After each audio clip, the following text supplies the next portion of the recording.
Have you ever been in an emergency situation and you needed help and you were depending on somebody to show up and they didn't? How did you reconcile that afterwards? That's what we're going to get into today in this episode of AITA. Welcome to the Mental Health Janitors, where we help you clean up the mess in your head.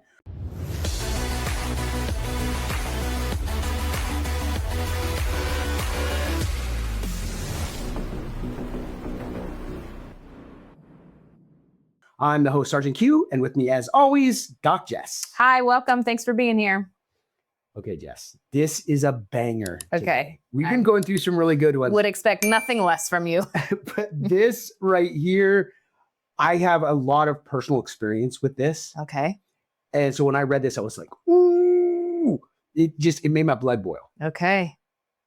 So this is a good one. This And is cortisol and adrenaline jump. oh man, I read this. I was hot. Okay. I was so angry. One of the things about these episodes is I can see both sides of most of these stories.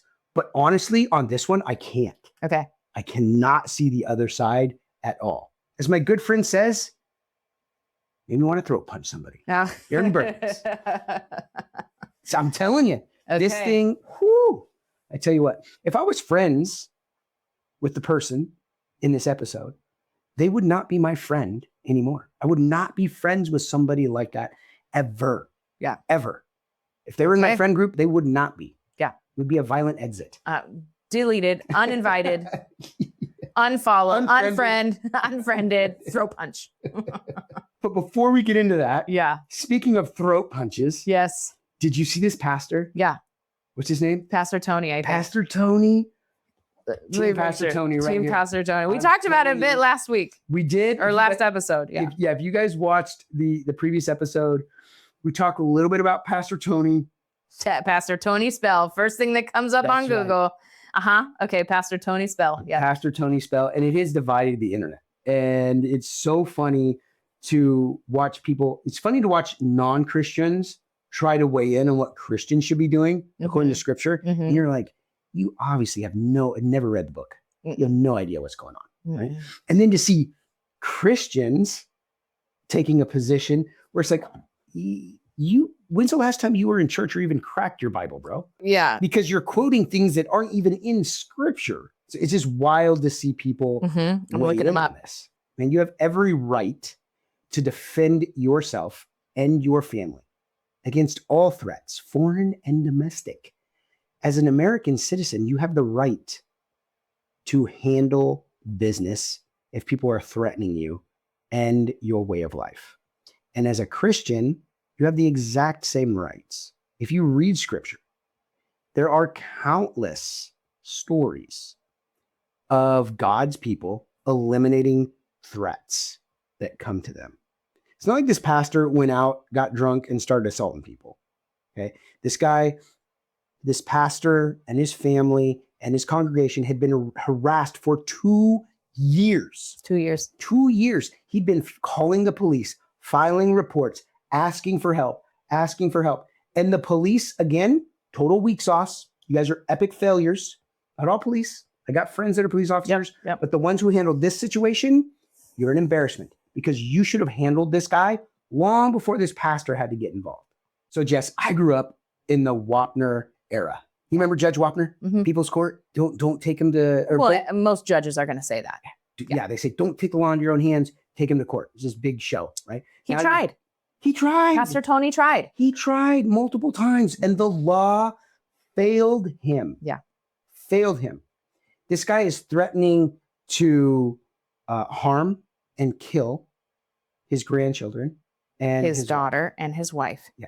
Not just like in very gruesome, gross ways. Yeah, I read some of the reports that were put out, some of the actual police reports, that the police took their reports. Assaulting them first. That's right. Assaulting them sexually and then killing them. Yes. And this is what this guy is saying. Not once, not twice, but for 2 years, almost every day, this guy is doing it. Yeah. And the pastor went over there. And Across the he's street. screaming it across the street, loud for people to hear. Yep. Yeah. The pastor crosses the street, and the first thing this guy does is take a swing at him. Yeah. And Clear as day. yep. And the pastor laid some hands on him. Yeah. I loved it. I loved it. It was excellent. Yeah. And I don't know if I could have endured 2 years. I don't know if I could have done more than We 2 all days. know you could not have. No. So No. yeah, enough is enough. This is my family. Yeah. I think he showed a tremendous amount of restraint. Yes. And you could tell this pastor did not know how to fight. No. That's probably his first fight he's ever been in. Yeah. If you watched him, Oh yeah. he was not good. No. But he was getting a point across. Yeah. So what does the guy have? A bloody nose? He didn't even break a bone. No. And the crazy thing is, he's So funny. trying to swing. He gets on top of him, doesn't really know what to do. He's like No. holding him. He's like, I don't know what to do from But here. I'm just gonna make a statement. Right. Yeah. So you could tell this guy had, honestly, I don't think he'd ever been in a fight. It's like 2 third graders fighting. Yeah. Is what it reminded me Yeah. It was a little hard to watch in that sense. Yes. It was, right? Because I'm thinking, I would have, Okay. Hey, I'm Team Pastor Tony. 100%. Team Pastor Tony, 100%. 100%. And you know what's funny is they arrested him Mhm. and they're charging him with assault. Mhm. And they're trying to say, well, because he crossed the street, that was initiating the assault. I can't wait for this to go to court Sure. because the prosecutor is going to get chewed alive. Oh yeah. Saying that crossing the street is assault. The guy walks across the street and the guy swings on him. Yeah. No. No. It's going to be, I don't think this story's going away anytime soon. No. Well, So and let's just be real. Like in the 90s, that's how you dealt with problems. Anyways, that's how boys dealt with. Go fight it out. Yeah. Figure it out, and then shake hands. Now, not this guy. It was a little different, but like, he didn't bring out a weapon. He didn't. Not. It just was it was a backyard brawl against threats to life. And here's what happens. And, being a kid that grew up in the 80s and 90s. Yeah. You fought. And then there became a natural pecking order. Yes. And everybody knew their place, Yeah. right? There's a natural pecking order. Oh, yeah. And if you didn't like where you were at, you fought to go up a couple rungs. That's just how it is. That's how it is in the animal kingdom. Yeah. That's how it was in society when I grew up. And there was a balance to life. Yeah. It reminds me of the story I shared of the video of the dad last episode. Yes. This video of the dad who was explaining to the internet and said, before you hop on me, I did spank my son for hitting his sister in the head as hard as he could with now it's a baby. His little sister's a baby and he's a toddler. So he brought harm to his baby sister. And the dad was explaining, fathers, we have to raise our sons masculine to understand there's consequences to our behaviors and our actions. The kid or the guy that's yelling he did not have that kind of masculine, loving, but disciplinary father. He didn't have it, guaranteed. No. And that's what happens when you don't have that. A society that's going completely haywire, who has complete entitlement, no accountability, no responsibility for their actions, because fathers, if a lot of fathers are passive and wussified because of the world and culture telling you, oh, you need to be more sensitive. Right. Or you're completely lacking a father figure in your life. It's disgusting. When I grew up, there was this propensity for violence everywhere that you looked. Yeah. And so you had to be very cautious of what you said and how you acted, because somebody tougher than you might give you a little bop on the bibney. Bop on the bib. For my British friends out there. Yeah. And you'd get lumped up and you'd be like, oh, well, maybe I'm not going to run my mouth. Yeah. We used to say, talk, get hit. And that's exactly what would happen. But now with the internet, anybody can say whatever they want and they become emboldened because there's no direct consequences to them. Yeah. Because some of the stuff people say to me on the internet, they would never say to me in real life. No. And if they did, they would find out really quickly that I don't play like that. Well, and I wonder how many times that guy thought, I can say whatever I want because he's a Christian. Well, here's the thing. I guarantee you that it wasn't just that pastor that he was acting like that. And when this comes out, I'm sure there's going to be a litany of people that have had the similar experiences with him. And that's all going to come out. Yeah, it's never your first time driving drunk. Right. That you get caught. Exactly. No. Yeah. Exactly. And so all that is going to come out. But you learned a valuable lesson as a kid. Yes. When you get consequences. That's right. Yes. There were direct consequences to your actions. Yes. And I used to fight a lot when I was a kid. I was a smaller kid. Yeah. So you I had people 2 or 3 grades younger than me that were bigger than me. Yeah. And trying to pushed me around. I'll never forget it. First fight I ever got in. This kid we called El Gordo, this fat little tub of lard. And he used to pick on everybody because he was big. And he was a couple grades younger than me. And he used to pick on everybody. He tried to pick on me. And I remember it was the first day because we'd gone to school together and he'd pick on people. And then he had moved. And so we rode the same bus. And at the bus stop, first thing he wanted to do is start picking on me. And I just told him, my dad always said, give a chump a chance. I was like, all right. I said, look, man, don't do that. Don't try to mess with me. And I remember snow on the ground. And our bus stop was at this little cafe called the Weekender. And all these truckers and hippies would go in there, they'd eating breakfast and smoking cigarettes and drinking coffee because you smoke cigarettes inside back then. Yep, I remember that. And there's a little picnic table outside where we would all sit and guys would come out there and smoke cigarettes, Yep. And a little cigarette ash can, everything. The second day I come out there and of course, there's El Gordo. Oh, Gordo. Fat kid wanting to pick on me and push me around. And I remember he grabbed me by my backpack and like pulled me down. And, I fell down. I got up, dropped my backpack, and I just commenced to whooping this kid. Yeah. Just pummeling him. I think I was in like 5th grade, maybe. He was probably in 4th. I think he was a grade younger than me. And I just pummeled this kid into the ground. All these adults are just smoking their cigarettes, drinking coffee. A couple of them came outside and just watched the whole thing happen. Yep. The bus rolls up. There's El Gordo on the ground crying. Bloody nose, fat lip. I remember the bus driver opens his door and says, what happened? He said, well, El Gordo here was trying to be a bully and he found out that didn't work out too well. Bus driver said, all right, everybody on the bus. That was the end of it. That was the end. Oh, if we could only go back. Nobody said anything after that. No. And I tell you what, he never picked on anybody in school again after that. When a kid a third of his size pummeled him. Yeah. Like, it just takes once. Natural pecking order, like I said. Knocked him down a peg or two. And he realized, like, oh, this isn't going to get me very far. Yeah. It was the first fight I was ever in. Yeah. And I got many more after that, but that was the very first one. There's this one lady that went viral on one of the platforms because she was like, can we stop normalizing teaching our kids that if they throw the first punch, then you can throw the second? And all these millennials and what Gen Xers are coming in stitching it like, no, we can't do that because it's and she's gone viral for it. So like, in what world does that make sense? Yeah, that's the world that we're raising sissified, Tweety Bird, feminine men. 100%. Yeah, 100%. Does Pastor Tony have anything to do with our Reddit story today? No, nothing to do with our Reddit story. Okay, but I love these are current events, right? Like, this is what's happening in the world. Yeah. If you guys haven't seen Pastor Tony, this would be a good Reddit story for Pastor Tony to write. Am I the a-hole? Yes. We could dissect that. No, you're not, Pastor Tony. You got our support. 100% Mental Health Janitors are with you. Fully submitted follower of Jesus Christ in every area of my life, okay? 100%. I got your back. I read the Bible every single day. Every day. I pray with a group of men every single day. Yep. I'm in church every single Sunday, Wednesday. I don't pick and choose what pieces of the scripture I like or don't like and live according. All of it. And you, like you said in your press conference, yes, you acted biblically. And I agree with you 100%. And let me explain really quick. Nehemiah 4:14. Oh, yeah. Fight for your brothers, your sons, your daughters, your wives, and your homes. 1 Timothy 5:8. A man who does not provide for his own household, providing for is not just working. Right. Provide, protect, pursue. Providing for them is providing protection for them. A man who does not provide for his own household has denied the faith and is worse than an unbeliever. Just those two are a wrap for me. Yeah.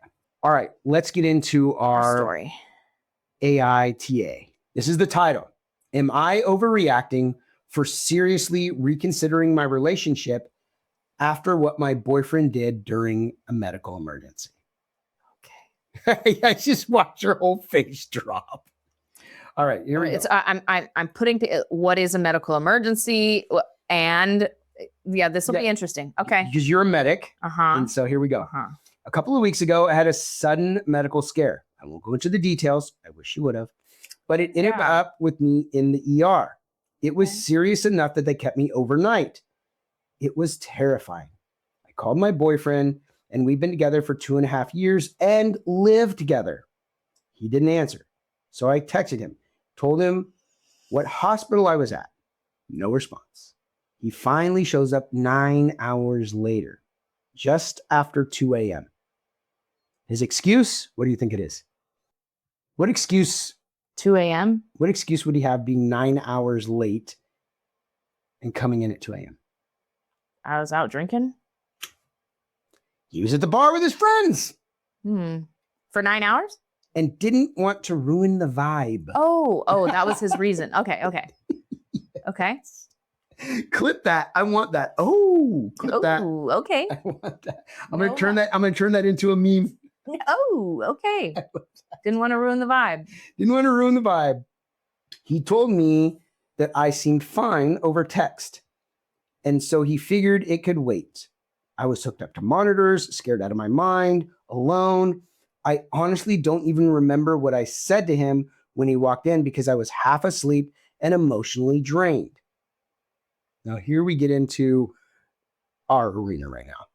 Since then, I haven't been able to look at him the same. He's been acting like it was just bad timing, and then I'm blowing it out of proportion by being distant. He said I'm being cold and making him feel like a bad person over one mistake. But the thing is, I can't stop thinking if that's how he acted during an emergency, how can I trust him long term? Man, I agree with that 100%. Because it wasn't like an emergency and he just froze and didn't know what to do because the amygdala hijacked. Sure. Like I can You understand have 9 that. hours to conjure up a response, and you had the audacity for your response to be, I didn't want to ruin the vibe. Of drinking with my friends. Okay. Listen, I have to also say, as I'm tracking this story, as a counselor, hear me out. I hear people paint a picture very, very different than it used to be. Or not used to be, but then the reality. Right. So somebody could say, they even held me overnight. Well, it could have been really, really busy at the ER. And you were there all night because it was just really busy. But you could make it sound like this could be one of those things where she's always begging for attention and is exhausted. And maybe I've heard people swear they heard something come out of their partner's mouth that the partner swore they never said and would never say that. So the hard part about this for me is not being able to hear both sides of the story. But I digress. Go ahead. Okay, so this is going to get some clarity right here. Okay. All right. What happens when something worse happens? Now I'm being told by mutual friends to give him a break because he's young. We're both 21. And guys panic in situations like that. Yeah, he didn't panic. Exactly. But to me, it's not about panic. It's about choosing not to show up. Am I overreacting by thinking this is something that I can just forgive and forget? No, you're not overreacting. This is a definite red flag. And this is definitely something that you have to consider. Am I going to spend the rest of my life with somebody who doesn't show up and doesn't take accountability for not showing up? Sure. You're not overreacting. No, darling. Right. I just thought, wow. And it's so funny because I thought, okay, he was at work or he was traveling or something happened, right? He was a couple hours away. It took him time to get there. But the fact that he was out at the bar with his friends and didn't want to show up, it's hard for me to put into words. Yeah, and you're drinking, and so you're not thinking logically either. Well, if you're drinking. Okay, sure. However, people's emotions seem to come more to the surface when you're drinking. Your self-control is less, and so whatever you're feeling is more than the self-control. Okay. Yes. Okay. So I don't want to kill the vibe. So if it over amplifies your emotions, that's telling me you're more emotionally connected to hanging out with your friends than showing up for me. For the girlfriend. Yeah, for sure. Huge red flags. Yeah. And so for me, Holly's had a lot of medical issues. She didn't grow up in a great household. She was denied a lot of medical care as a kid. Yeah. So she had a lot of persistent issues going on. Yeah. And I mean, she had like 3 major surgeries in 1 year. Yeah. So she's in and out of the hospital. And I've been on the other side of that where I've wanted to go and she didn't want me to. And now I just insert myself. I'm like, no, you're not going on. No, it'll be fine. I'll just take myself over. I'm not doing that. In the first probably 10 years of our marriage, it was like that, where she would just Mm. keep me at a distance and handle that stuff on her own. So I've been on the other side of that, Mhm. wanting to be wanting to be supportive and not knowing what's going on. Yeah. And now I just insert myself and Yeah. I just say, no, we're not doing that. I'm going with you and I'm going to be there and I'm going to be with the doctors and I'm going to help Advocate for you. advocate for care, which I had to do at one point. They were giving her a lumbar puncture for something and the guy hit it like 3 or 4 times and couldn't get it. And I was just like, dude, you're done. Get We're somebody not, else. We're not doing this anymore. No. No, I just want more time. I said, dude, No. you're going to lose some fingers. Yeah. Like, we're not doing this. Get away from my wife. Yeah. You obviously have no idea what you're doing. And we're done here.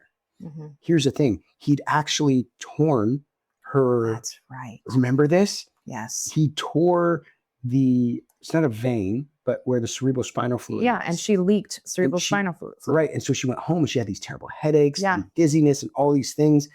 And so I took her back in and he had actually torn that and they had to go back in and fix it. Yeah. This doctor, but here's the thing, if she'd been on her own. No, she wouldn't have said anything. No, but she may not have woken up either. Yeah. Because there had been nobody there to Mm-hmm. help her. Mm-hmm. Yeah. That's funny that you say that because of my injuries and things from my military years, I've had to go to the ER late at night. And like, since we had kids, I make my husband stay at home with the guy. There's no reason for both of us to be awake and stressed out here. I'm fine. But if I do really need him, he pushes to be there. But I'm a little bit like Holly, where I'm like, not because I am embarrassed or because I want to do it alone. It's just, I look at it as like, I'm really freaking tough. Like I have more grit and resilience than almost any woman my age I know. And like, it's not going to do really any good for both of us to be here stressed out and tired. One of us has to be at home, get a good night's sleep so you can show up for our kids. I don't need you here. So I don't know. That's interesting. Let's unpack that. No. Let's phone a friend. Let's call Holly. We will. But why wouldn't you want him to be part of that and be supportive? If he had to go to the ER, wouldn't you be there? No. You wouldn't go with him? If he was like, no, I'm good. If something happened, but if you're just waiting there for when I got my neck surgery, 100%. But honestly, he came for he was there all day and then went home, got the girls to come. And I was like, you guys just go home and get a good night's sleep. I didn't ask anybody to stay there because what are you going to do here? So, but he came and he showed up. And yeah, I guess even in a major procedure like that, I made him go home. We help a lot of people. Yeah. What So do you guys, say? it's so hard for us to receive help. Because for me, it's more helpful for you not to be there. Honestly. Do you think that's normal? What's normal? Do you think that the average person would look at the situation like that? I don't know. If you don't need me to be there, I don't want to be there. So if it's my husband in the ER, I would rather be sleeping in my good bed, making sure I'm going to be able to be there for my kids in the morning to get them off to what they're doing. So it's not like I'm just being a martyr for myself. Like my husband and we're both tough. So Holly and I are the same way. We're both tough, yeah, right? I know. But sometimes Yeah. that toughness comes off as harshness. And I say this all the time. If you're the one who's always helping everybody else and you never need help, you set an unrealistic expectation for everyone else. Yeah. And so I accept help. I accept people brought us dinners and things like that. Like I accept help, but I'm self-aware enough to know when I need it and I'm okay asking for it. And I just happen to be the kind of person that honestly doesn't need help very much. I wish I could be like that. I need help all the time. Do you? I do. Holly helps me all the time. All the time. Maybe I should talk to my counselor about this. No, I'm kidding. All the time. All right. Well, let's phone Holly. Let's ask her. What? Okay. Yeah. Let's ask her thoughts on this. I'm gonna ask her. Because I want to be there with Holly. She doesn't need me there, but I want to be there to be part of what's going on. Hi, this is Holly. Hi, Holly. It's Jess. Hey, we're recording, and we're doing this new thing where we're phoning a friend, and we're happen to be talking about a Reddit story where girlfriend went to the ER for undisclosed medical emergency. Called several times her boyfriend. He didn't answer, texted him, hey, I'm at this ER. He shows up 9 hours later, just after 2 a.m. And his reason was, I was drinking with my boys and I didn't want to kill the vibe. Okay, but then we're unpacking. Somehow we got on a rabbit trail right? Because Aaron was explaining that it was kind of in the early years of your marriage.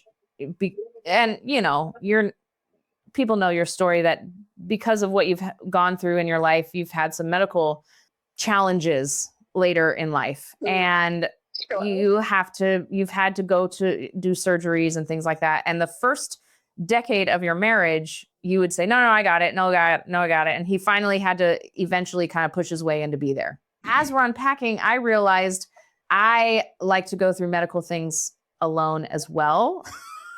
Like, I've had to go to the ER late at night and I'm like, please, honey, don't come. Get a good night's sleep. There's no reason for both of us. We got kids at home. I want you to be there to take care of things at home. I'm totally fine. It's not going to make any difference to me if you're here, other than the fact that I'm going to be worried the whole time. Like, well, why are we both not getting any sleep?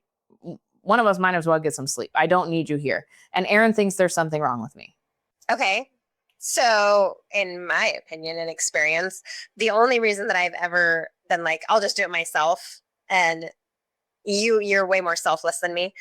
I didn't want to inconvenience him, but I also want to be in trouble for being in the hospital, because there's many times that I've gone in and they're like, oh, nothing's wrong with you, right? Hours in an emergency room, nothing's wrong with you, because I had endometriosis and they couldn't see it. Yeah. And so there was this kind of stigma around it that I was overreacting or I was always in the hospital. And so for me, it was more so just not wanting another person there to deal with them being irritated to be there. And I've been that way my whole life. So she called him wanting him to be there and he no-showed because he didn't want to kill the vibe. That's a whole different issue. So the question though is, should Jessica be letting people help her when she's going through those medical issues? That's not the question. I do let people help me. She does. Should she let Billy go with her to the emergency room or no? That's the question. I think that is abnormal. Maybe because and what we talked about is, like, Billy has had to go to the ER late at night too, and I'm 100% fine going with him if it would help him. But if he's like, I don't really care either way, I'm going to stay at home and get a good night's sleep so I can be there for the kids. And if something happens and I need to get up and come be with him, fine. But a lot of it's just like that hurry up and wait. And so it's not that I'm like, oh, I need to be there to help you, but I won't accept any help. I'm kind of, with me and Billy, at least, we're treating it the same. I don't know. For me, I want to go with Holly every single time. All right, Aaron thinks you're weird. I do think you're weird. I am weird because I don't want somebody else there if I'm going to have to manage them as well. You have to manage me? I have a friend that will show up even if I say no. She shows up, she sits there, she's like, she needs a blanket, she needs a pillow, and she just takes charge. And that's awesome for me because then I don't have to advocate for myself. And she's kind of pushy like that, but it depends. Are you going to be an asset or a liability? I don't know. Yeah. And we were unpacking the time that that doctor poked you 3 times in your spinal cord and then screwed you up. But if he wasn't there, he wouldn't have. Aaron said, no, you're done, man. You're not poking her anymore. It was 9. But yeah, Aaron's the one who was like, we're done. Yeah. And he said that, and the doctor still ended up doing like another 2 or 3 times before Aaron was ready to kick him out of the ER. Yeah. Yeah. So that's a good thing to unpack in the future. Okay. Thank you for your insight. Any more questions, Aaron? No, that was it. Okay. Bye. I did not say you were a liability. Okay. All right. Thanks for clarifying that. Okay. Bye. All right. So here's some of the responses that people had for this. Yeah. It said, he literally chose a night at the bar over you. Even though he thought you sounded fine, you're still in panic and alone. And also a medical emergency. Can be fine at first and turn deadly in seconds. I don't know if he didn't think about that or just didn't care, since he isn't even apologizing or hearing your point. I assume that the future holds a lot of alone nights in the hospital, especially if you're thinking about having kids with this man. Another person said, him panicking would have been hopping in the car drunk and driving to the hospital, running the entire distance or buying out the hospital gift shop. Sitting in a bar for 9 hours because vibes is him showing you clearly how very, very far down you are in his priority list. And I agree. You have to show up for people that you care about. Whether you think it's a legitimate reason or not. That's right. Just like we heard show up. Your wife say, how many times did she go in insane pain knowing something was wrong? Yeah. And, can't find anything, that is so, I dealt with that with my neck for a year and a half because all the pain was in my shoulder. And I kept going, like I could not handle life. I said, I'm going to end up in a white padded room. This pain is so outrageous. I can't live another day. That's how bad this pain was for 5-6 weeks at a time during these flare-ups. We can't find anything. And I'm like, am I going crazy? And then finally the day of like, oh, we got to get you in surgery like yesterday. Your discs are herniated so far. Validation. That if you had a small fall, they're in your spinal cord 60%, you could go paralyzed. And I'm like, oh my gosh, I'm not crazy. 2 years, I thought I was going crazy. And so I could imagine the endometriosis situation was not the same, but similar to that. Oh my gosh, okay, finally there's answers. Like, oh, now we know what's going on. Yeah. My godmother growing up, she was sick and in pain all the time, and years we were like, I was a kid, but people would start saying, hey, Mike, maybe we should look into some mental things, who knows, because it was just years of nothing. And then she gets a phone call one day. She gave birth in 1981. She had a hemorrhagic something. She had to get blood. The records just came in. The blood she got was HIV positive. No way. She was living with HIV for 10 years before she even knew. Talk about validation. Because she had never been with any man other than her husband. Right. She had 2 girls. So her first daughter in 1981 and then 1985. So her husband never had symptoms. The girl, nothing for 10 years. Wow. And in 81, they weren't doing blood tests yet. Mm-hmm. It was still just coming out. And so you could donate blood left and right. And she was one in like 3 million. I remember that happened to a girl when I was in high school. I was in 8th grade and she was in high school, and there's a really bad car wreck. And because of that car wreck, she had to get blood. And this had to be in like early 90s or early 80s, like 84, something like that. Right. So early 84, 85. And so she got blood and it was HIV positive. And they found out, I don't know, probably like a year later. But that was, all of us, because at that time you really didn't know what it was, especially being young, 6th, 7th, 8th grade. And then knowing somebody that had it, and like that, not by being sexually active, but because of getting blood at the hospital because of a bad car accident, it was just, the whole school was devastated over that. It was like, whoa, it became very real, very quick. Yeah. So she lived her whole life and never transmitted it to her husband, her girls. And that's how they usually get it. And God, had his hand in on that. And she then lived another decade with it. And she passed way too early. I think Liberty was like 2 or 3, 15 years ago, but that was a rough one when it came out. So let's talk a little bit about how to kind of come back from something like this, how to reconcile this. Like if you were going to counsel this couple, what would that look like? Because we all can say like, yes, this guy is the a-hole. Obviously, he's out drinking with his buddies instead of seeing his girlfriends in the emergency room. But how would you counsel a couple moving forward through this? This is an extreme situation. And again, we got her side of the story. So I would then turn to him and say, explain to me. And it would be very different than how she painted it. And what I would do is unpack it so they both saw each other's viewpoints and came to their own conclusions of, that was kind of an a-hole move of me. If he had a 21 boy, like you guys do some stupid stuff. The stories my parents tell me, because they got married when my mom was 18.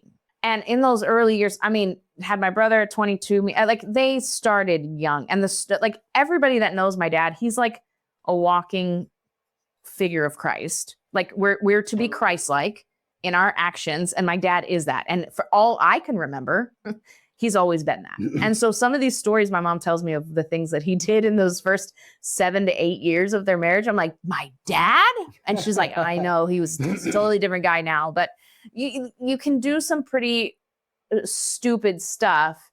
And if you learn and grow from them, there's hope. If there's excuses, if there's lack of responsibility, if there's lack of empathy, if there's repeated behaviors after people are trying to speak into you, that's when I get fired from couples, because that's when I come at you pretty hard. Right. And I use big words like, that's abusive behavior. This is abusive language. This is abusive treatment.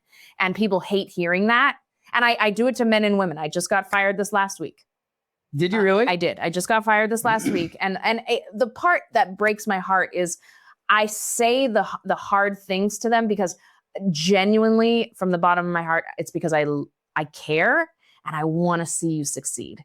And sometimes you have to hear the hard truths to get over yourself and to grow. And that's why I like all my clients to read my book, my marriage book. It says, I'm not the referee. The marriage book, nobody wants to read, including me. And it's just all my failures throughout my marriage. Like, this is what I did wrong. This is how I learned and grew, and don't do that again. Right. And so like, I want you to read that because I want you to see that your counselor is not coming at you with judgment, but compassion, right, and reality. And it's just really hard for some people to hear the truth. It's just really hard. And one thing you have to remember is statistically, historically, everybody wants to throw out the word narcissist, but I'm a licensed mental health counselor with a degree. I'm allowed to diagnose people as a narcissist, legitimately. And narcissists statistically come from childhood trauma. Yeah. So you can sit here and, because my childhood trauma, because my child. Also remember, narcissists are grown from childhood trauma. So if you have childhood trauma, you have to be reflecting, am I showing signs of a narcissist? Because that's where it stems from, is self-preservation and self-protection from childhood trauma.